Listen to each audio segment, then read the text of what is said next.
أسعار العملات اليوم الجمعة 9 ديسمبر 2022. لكن قبل أن نبدأ لا تنسى الاشتراك وتفعيل الجرس.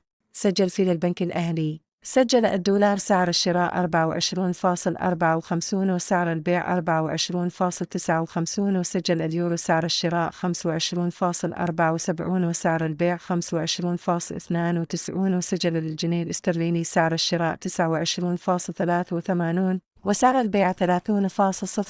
وسجل الريال السعودي سعر الشراء 6.52 وسعر البيع 6.54. وسجل الدرهم الإماراتي سعر الشراء 6.68 وسعر البيع 6.69.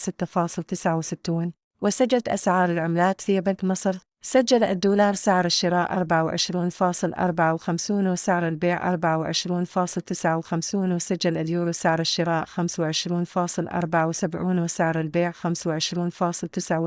وسجل الجنيه الاسترليني سعر الشراء 29.83 وسعر البيع 30.03.